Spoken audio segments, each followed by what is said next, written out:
Girl, obviously they trying to get you to the top 4 because you've got your mama coming, you got Rue calling you her child, you got your boyfriend popping up on the video, so just take it as they like, thank you, I'm getting encouraged. Like, what the is that about? That was fighting for gay rights, and people were killed.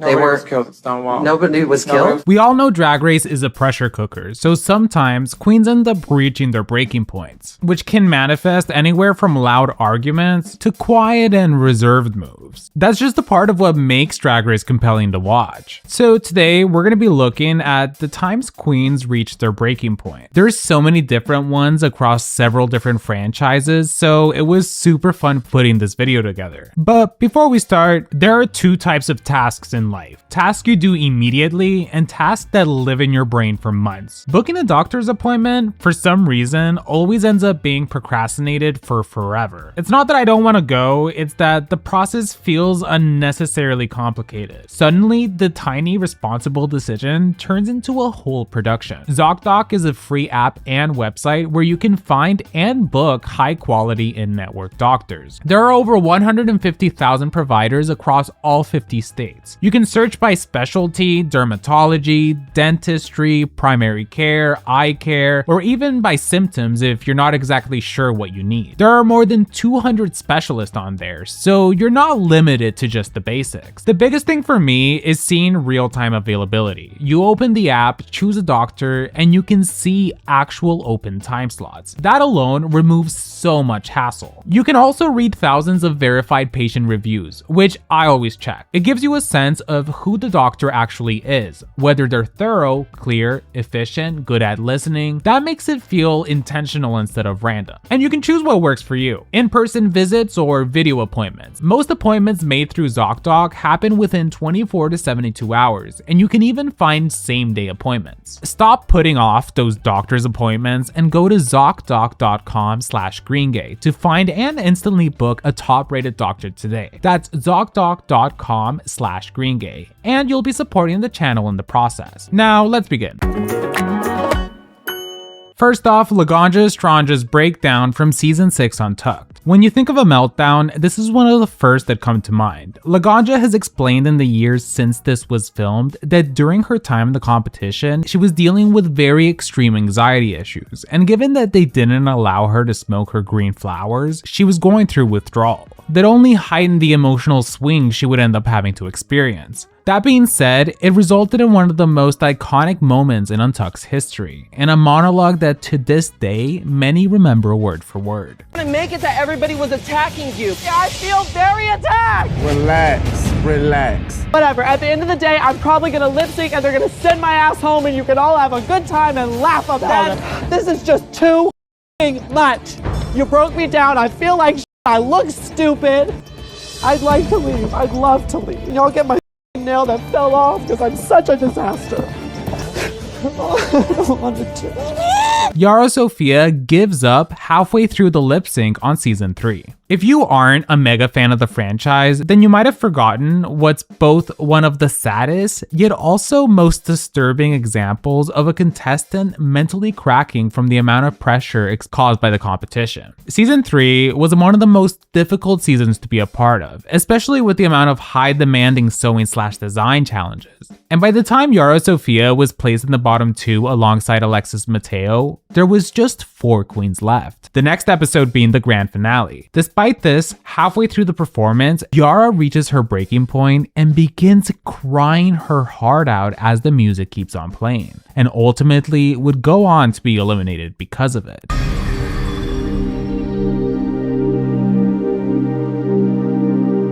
Coco Montrese's Don't F With Me get up from All Stars 2. Sometimes a crash out can be more than just an outburst of energy. In the case of Coco Montrese, after she was eliminated on the premiere of All Stars 2 by Roxy Andrews, she had a hard time accepting the situation. Given that her and Roxy were both on season 5 together, she expected that there would be an underlying alliance that was built on years worth of friendship. However, Roxy decided to play things fairly, and ultimately had to pick Coco to be the queen to go home that week. However, when Coco returned halfway through the competition, along with all the other eliminated queens, there was something different about her. Instead of returning guns a-blazing and arguing with Roxy about her decision to eliminate her, Coco decided to be more subtle. The first was the initial meetup with the queens, where Coco was dead silent. She barely spoke a word and didn't want to engage too much in the conversation. Only for the very next day, she entered the workroom wearing this, a shirt with the abbreviation IDFWU, which of course means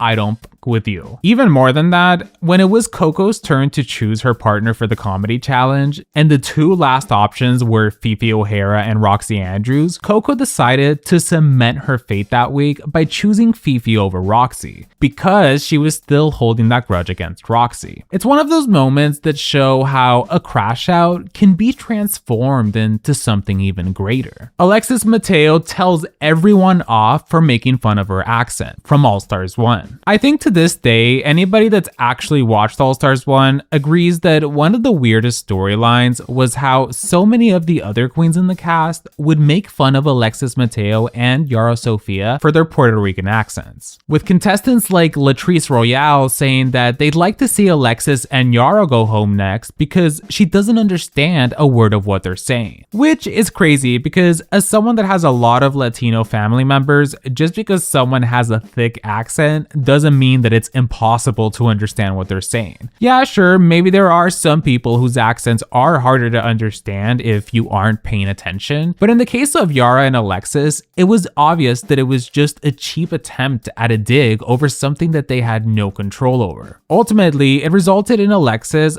finally being fed up over it and calling out the rest of the queens for their behavior, which was honestly as if she was standing up for not just her and Yara, but also many other viewers of the series that had to experience that same type of prejudice. Alexis, because I can't understand a word they're saying. I'm not just gonna read the fuck out everybody right here. Everybody think that we're not competition just because we speak another language. But we are all stars, no matter where we come from. And I'm gonna tell you all something. Y'all better watch out. We're working together to send all of you motherfuckers home. Ginny Lemon walks off right when the lip sync starts on UK Season 2. As we know, this season is known as one of the best editions of the franchise in Herstory, and part of it is because we constantly got very gaggy moments. Ginny Lemon was an interesting personality from the get-go. It was clear that her drag was more so on the edgy / non-traditional route that was very influenced by her own unique artistic point of view. That being said, by the time we got to episode 4, she ended up landing in the bottom 2. Only something really unexpected happened, and it's that as soon as the song started, she just walked off the stage and never came back, thus eliminating herself after not even bothering to lip sync for her life. This moment, ironically, ended up getting overshadowed by the stop in production due to the COVID-19 pandemic lockdowns. Yet, it's still a pretty baffling thing to watch unfold because Ginny, while not necessarily doing the best,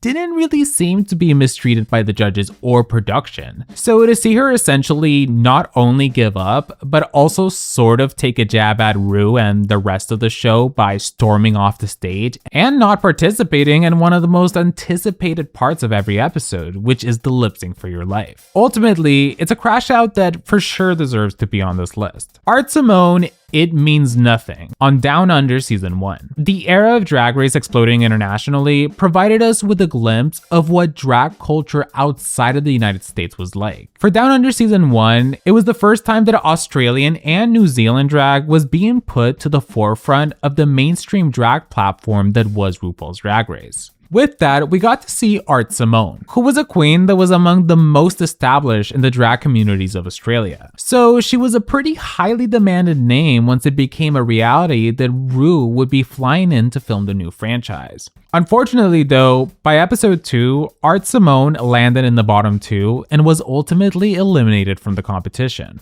During the post-elimination interview, producers were trying to uplift her by saying how proud she should be that she was able to even participate in the competition. To which Art replied, it means nothing. It was a really dark moment that also came from such a genuine place. The disappointment she was experiencing from going home so early truly made her feel in that moment that even the mere accomplishment of making it on the show and being amongst the first queens ever selected to represent Australia felt like nothing to her, because right there and then she was completely emotionally destroyed. You were here. That means nothing. I will never be able to live this down. Ever. Chanel nominates herself from season 1. Given that I just finished rewatching season 1, it only reinforced how significant this moment is, considering it's the first ever official crash out in Drag Race Herstory. Chanel had been doing a pretty decent job throughout the episodes. She delivered a really high caliber of drag, especially considering this was the first season ever. And along with that, she did a good job at most of the challenges. Despite all this, Chanel felt really underappreciated by the judges, because even though she was doing well, she was never granted a challenge win. Instead, she saw how oftentimes queens like Rebecca Glasscock, who was a lot newer to drag, was getting judged in a much different way. So it felt like the judges were being especially harsh on her. This resulted when, by the time we got to the top 4, Rue asked the queens who they think should be eliminated. BB and Nina both say that Rebecca Glasscock should go home. Yet when it's Chanel's turn, she shockingly says that she would like to eliminate herself because she just doesn't want to be there anymore, proceeding to call out the judges directly for not praising her or even telling her that she was beautiful. The judges and Rue were left stunned, and eventually Chanel would end up in the bottom 2 and get eliminated right before the finale. This crash out to me had severe consequences, because honestly, after seeing the whole season again with fresh eyes, I truly believe that if Chanel hadn't done this, she would have been spared and made it all the way to the top 3. Imagine how powerful a top 3 comprised of Bibi Zahara Benet, Nina Flowers, and Chanel would have been. Regardless, it was such a great gaggy moment that took so much nerve to do. I'm so glad you asked me this question. I nominated myself because I don't want to be here anymore. Nobody on the panel, because I pay attention, has told me that I'm beautiful. I am beautiful. I'm a beautiful person internally and on the outside. Aja's Linda Evangelista speech from season 9. By the time we were in the 3rd week of the competition, the cast was already noticing that Valentina was becoming a favorite among the judges, who just loved the star power that exuded from her, and something that eventually the fanbase itself would also see once the season aired. Regardless, part of what makes Aja's speech in Untucked, where she was ranting about how the judges always eat up whatever Valentina does, and that even if she showed up on the runway looking a mess, the judges would find a reason to love it, has a lot more layers to it than just a random competitor being bitter about another contestant doing well in the challenges. Going into the season, Aja had become an internet fan favorite, being that she had risen the ranks in the New York City drag scene as a phenomenal performer. So going into it, Aja had a lot of pressure through the expectations that people had on her. Unfortunately though, she would have a really rocky ride through the weeks, and it became clear that she was not going to be the frontrunner that many thought she was going to be. On the other hand, Valentina came out of nowhere and was doing so well in the game. She was the young, charismatic queen that people were fawning over, sort of how they did for Aja the year leading up to her getting cast on season 9. Essentially, Valentina's run at that point was everything that Aja wanted for herself. So when she finally crashes out and Untucked over it, that annoyance was coming from a very real place. So many things, like you're perfect, you're beautiful, you look like Linda Evangelista, you're a model, everything about you is perfect. Did you stone those tights? Oh, you're smiling. They eat her up every single time she's on that damn stage. She doesn't even, she can walk out there in a fucking diaper and they're like, Valentina, your smile is beautiful. Melinda Verga's Untucked freakout from Canada's Drag Race Season 4. If you haven't seen Canada's Drag Race, I need you to understand that Melinda Verga is unironically one of my favorite queens to have come out of the Canadian franchise. If you want to know more about Melinda, I suggest watching this video I made a while back. It'll be linked below. Anyways, Melinda's meltdown during Untucked for Canada's Drag Race Season 4 ended up going crazy viral. What elevated the whole thing was how at this point, they were almost halfway through the competition. Melinda Verga didn't have the best showcases when it came to her drag. Oftentimes, her makeup wasn't very good, the outfits weren't stacking up with what the other queens had brought, yet what made people navigate towards her was that despite all this,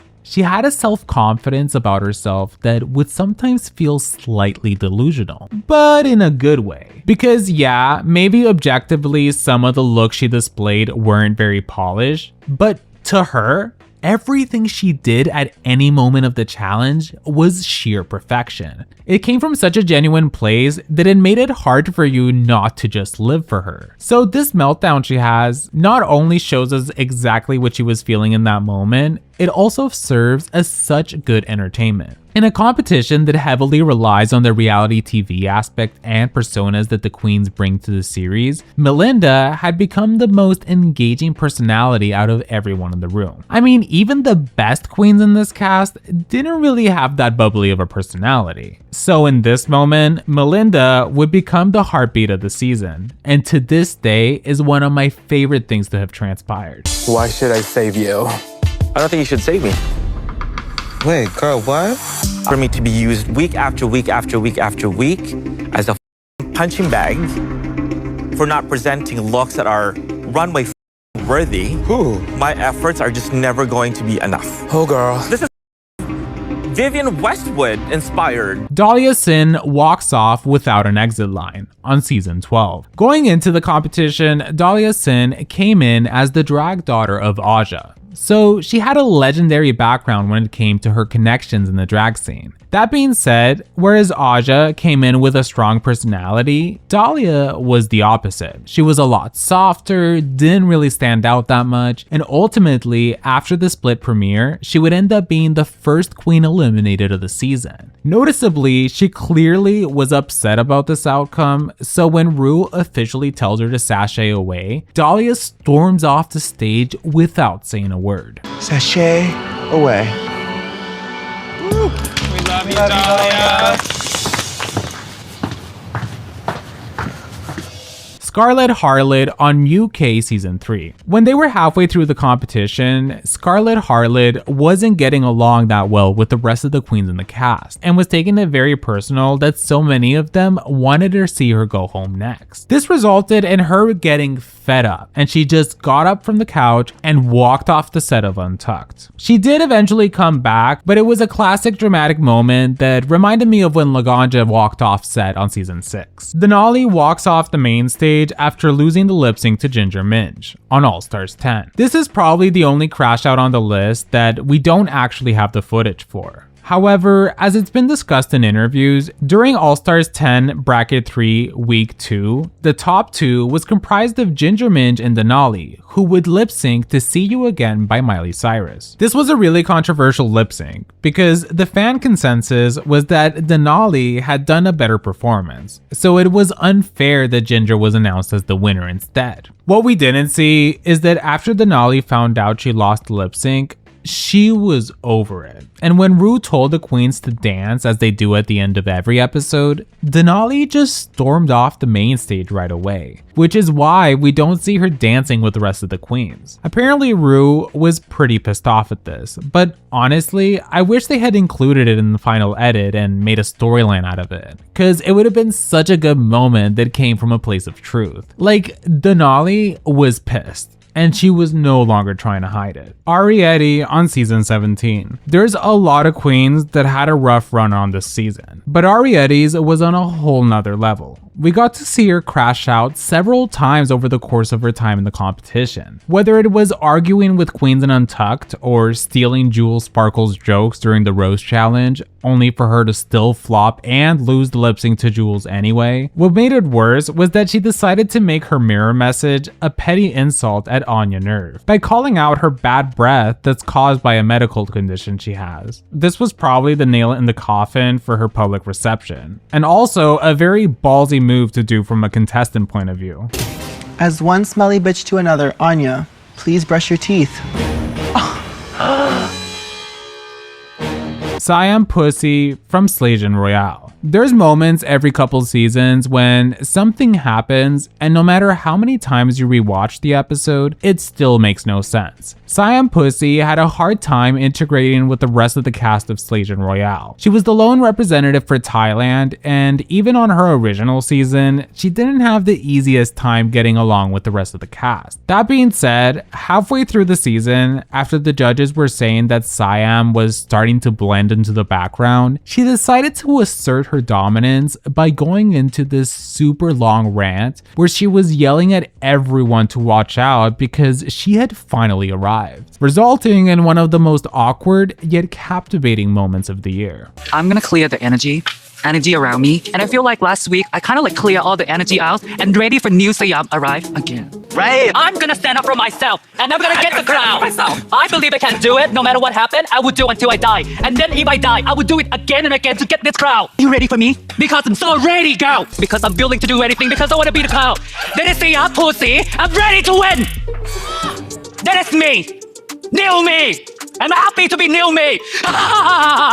Asia O'Hara at the reunion from season 10. While the reunion of season 10 aired a week before the finale, it was actually filmed a day after the finale had already taken place. So at this point, the queens already knew that the top 3 was Cameron, Eureka, and Aquaria, and that Asia had been eliminated after the whole butterfly fiasco that would end up obviously being a very traumatic experience for her. The reason this context matters is because emotions were still very fragile at this point. And when the vixen walks out of the reunion set, Asia calls out how hypocritical it is that in the middle of Pride Month, they allowed one of their fellow sisters to walk out and not even go ask them to come back, when they should be building community. It's actually a pretty impactful moment because you see Asia's pain start to seep through as she's speaking, clearly still having her own wounds fresh from the humiliation she had experienced the night before. It's a crash out that really made a lot of viewers stop and think, and to this day gives me goosebumps. We're not just drag queens, we're people,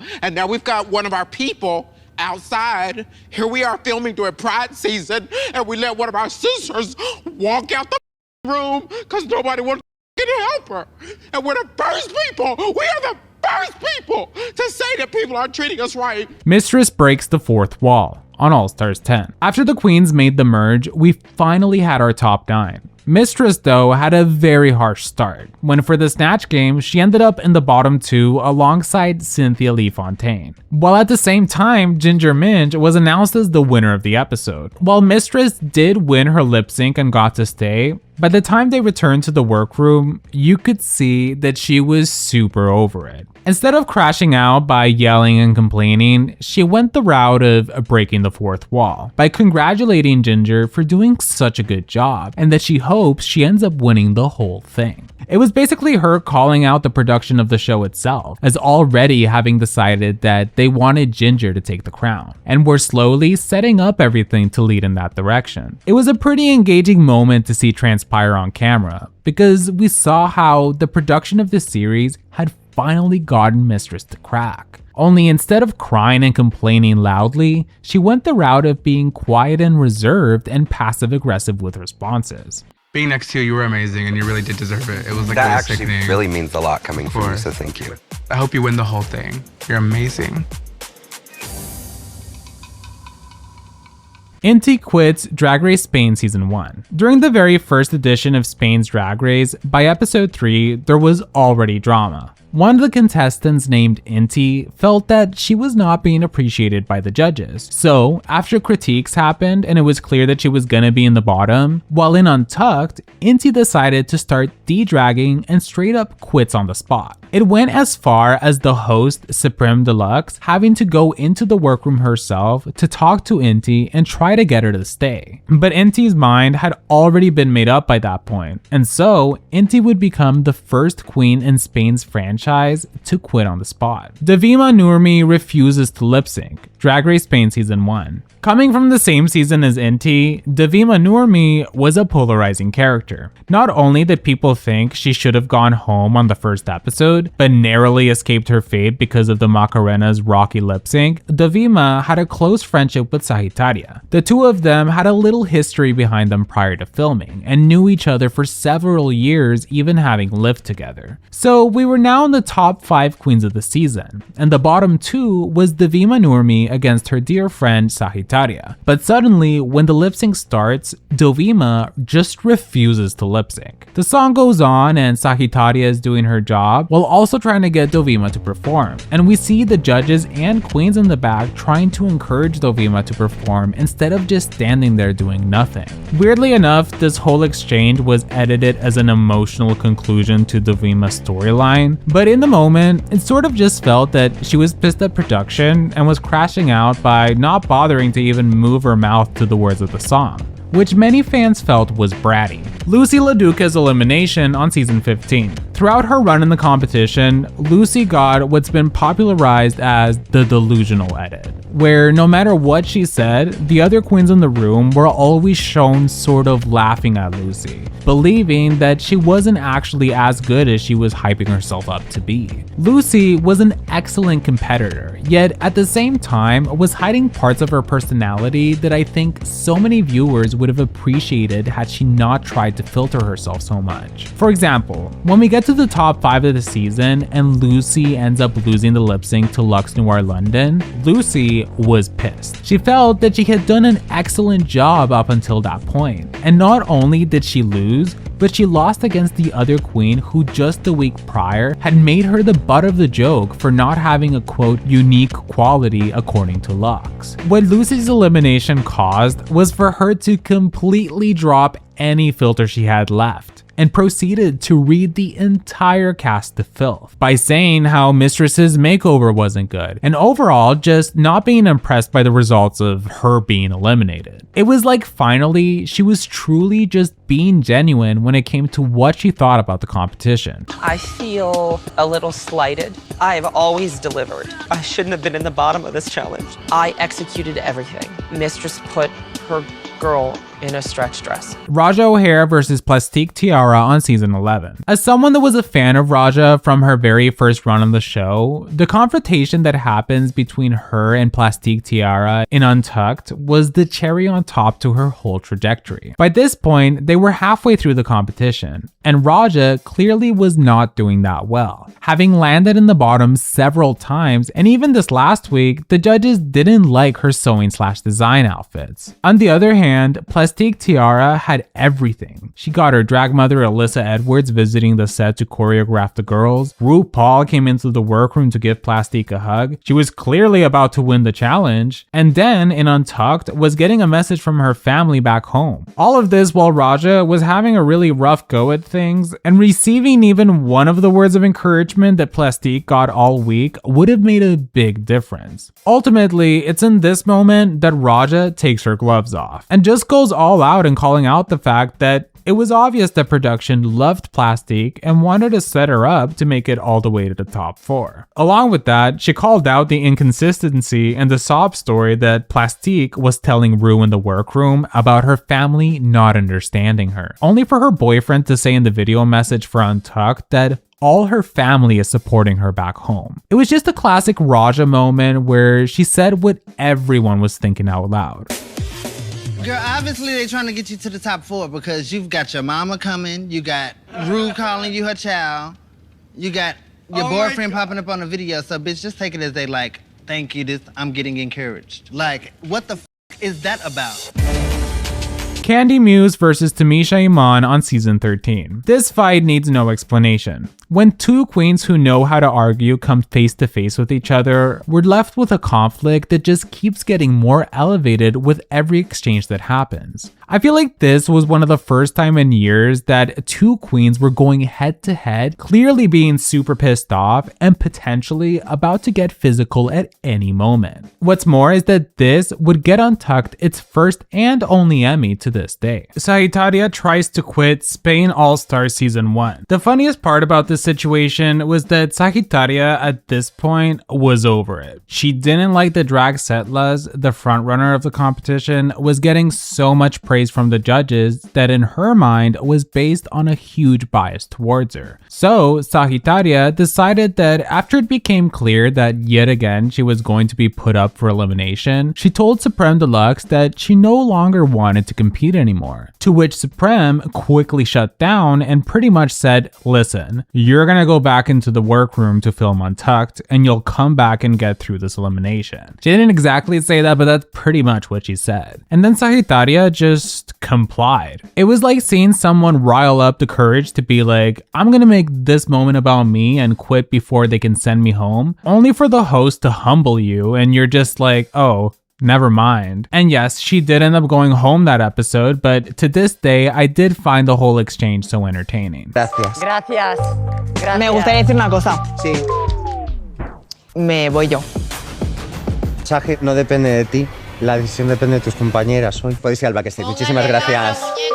Jasmine Masters basically gives up on season 7. You know, one thing you can't deny about Jasmine Masters is that she truly does not give an F about what anyone thinks of her. When it came to season 7, she would end up getting eliminated by episode 3. Only, after the train wreck of an acting challenge that she did, she decided ahead of time that she wanted to go home that week, infamously packing all of her bags before the queens had even gone to do the runway, where they all had to bring a bearded look. But Jasmine chose not to glue anything to her face because she had sensitive skin. Ultimately, Rude then yells at all the bottom queens for not remembering their lines for the acting challenge.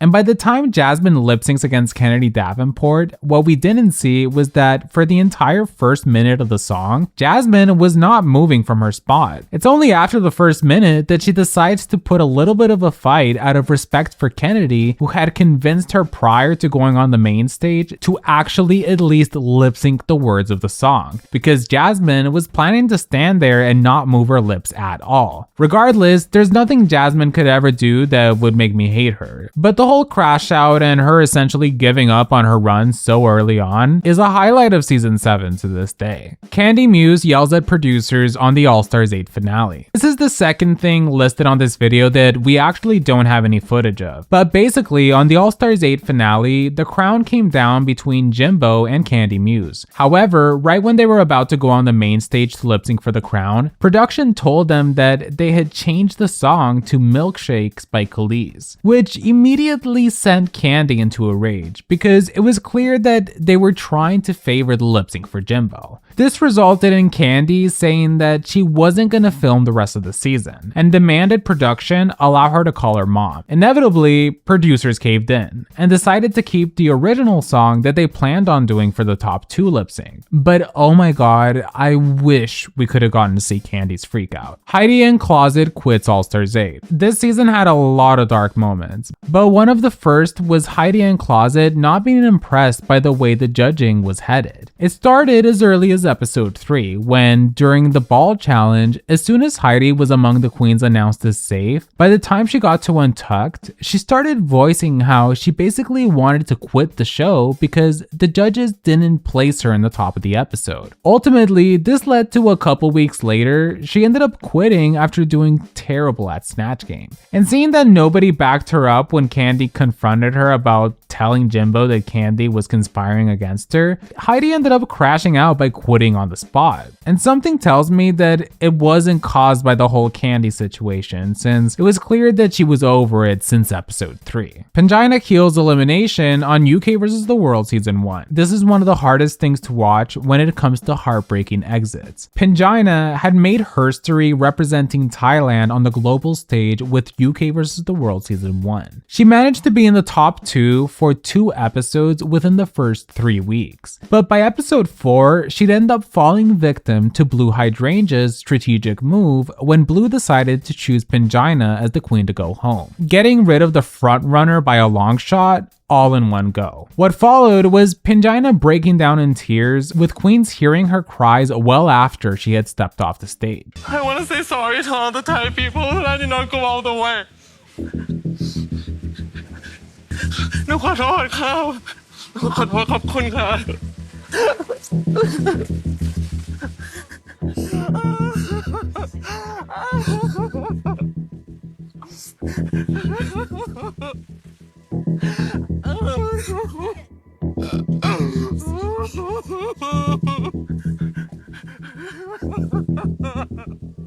Mystique Summers not wanting to cry on camera on season 2 Untucked. I know that if we're talking about crash outs, I could have mentioned the fight between Morgan McMichaels and Mystique on episode 1 Untucked that almost resulted in a physical fight, but for some reason, I feel a more interesting crash out happened a couple weeks later, when during Untucked, Mystique started to tear up at the thought of what her family and friends would think about how she represented their country roots. Only for Mystique to start saying that she doesn't want to cry on camera and forcing not just the queens to leave the set, but also the production team that decided to leave Mystique alone in a room to cry to herself.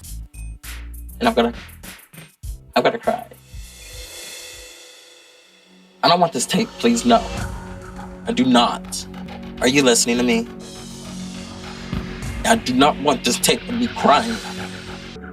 The girls and the cameras respected Mystique's request to be left alone. Alaska's meltdown on All Stars 2. Of course, a lot of people actually considered this to be the moment that Alaska lost the majority of the fan base's support when it came for who they wanted to see win the crown. What made this so perplexing was how Alaska was scared that she was now up for elimination and that the queens in the top would disregard her track record and get rid of her, even though she deserves to stay, which is something that she was not doing when it came to how she was picking lipsticks. So if anything, she was finally going to be getting a taste of her own medicine. Regardless, not only did she start de-dragging and complaining the moment they started Untucked, on top of that, she did what nobody could have expected when she randomly bribed one of the queens by telling Detox that if she saved her, she would pay her $10,000 before taxes via PayPal. Miss Fiercelicious on Canada Season 3 and Canada vs. the World Season 2. To be completely honest with you, please comment below if you think I should have Miss Fiercelicious be a guest on the channel, because when it comes to trying to include one of her crash outs, it's hard to pick a favorite. But for this list, I decided to choose her elimination on Canada vs. the World Season 2. Miss Fiercelicious is a queen that you don't have to wonder what she's thinking, because she will show you exactly what's on her mind. By the time we got to the top 5 of the season, Fierce was already clocking that she felt Lemon was getting favored by the judges. This resulted in Fierce, right after her elimination, writing a mirror message saying, "Congrats, Lemon," a reference to when Mariah Balenciaga wrote "Congratulations, Raja" on her elimination from season 3. implying that Raja was already picked as the winner from the beginning. It was actually a perfect ending to Miss Fiercelicious's run, and to be honest, I still hope to see her come back and compete on her RuPaul-hosted season one day. Kimora Moore versus Adriana on Canada's season 2. This is one of the more bewildering beefs between contestants. Kimora Moore and Adriana just didn't get along on their season, and especially in the years afterwards. But even within Canada season 2 itself, we saw how the animosity between the two queens wasn't even coming across as this friendly rivalry. It was literally just two queens that did not like each other at all. I mean, I always think about that moment when Kimora was doing the Rose Challenge and proceeded to tell Adriana flat out that she sucked. Do you understand the words that are coming out of my mouth? No. See? You fucking suck. Stop putting off those doctor's appointments and go to ZocDoc.com/GreenGay to find and instantly book a top-rated doctor today. That's ZocDoc.com/GreenGay, and you'll be supporting the channel in the process. And there you have it, some of the craziest crash outs in Drag Race Herstory. Let me know in the comments which one was your favorite or some that should have made the list. Thank you so much for watching this video. Give it a like and subscribe to the channel to help me out with the algorithm, and I'll see you guys next time. I want to take a moment to thank my patrons. In the Elite Pink Squad, we have Matthew Burns, Gay Uncle, Sari Tish, Las Potitas, Cool Gal Nan, Jet Sam Adams, and Natasha De Leon. And in the Gay Squad, we have Lone Resident, Christine Gregory. And in the Green Squad, we have Cayman Rider Furry, Edgar Allan Pup, The Only Sean, IJS, Not a Punch, But a Keek, Jack Beck, Galeria Gomez, Sarah G, Scarlet Rose, Boiled Peanut, Not an Omelet, But an Egg, Max Whale, Dea, Dea, and Niall O'Hearing. If you'd like to see your name on the screen, you can support me on Patreon. The link will be in the description. I'll see you guys next time.